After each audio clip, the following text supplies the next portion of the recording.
जय माता दी। राधे राधे। हर हर महादेव।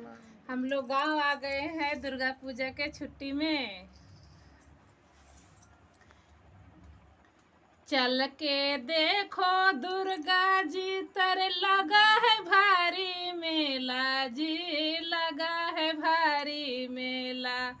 चल के देखो दुर्गा जी तर लगा है भारी मेला जी, लगा है भारी मेला।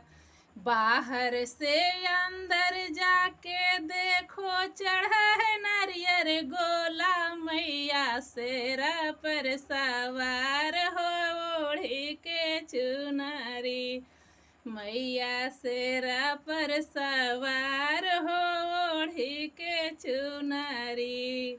चल के देखो दुर्गा जी तर लगा है भारी मेला जी, लगा है भारी मेला।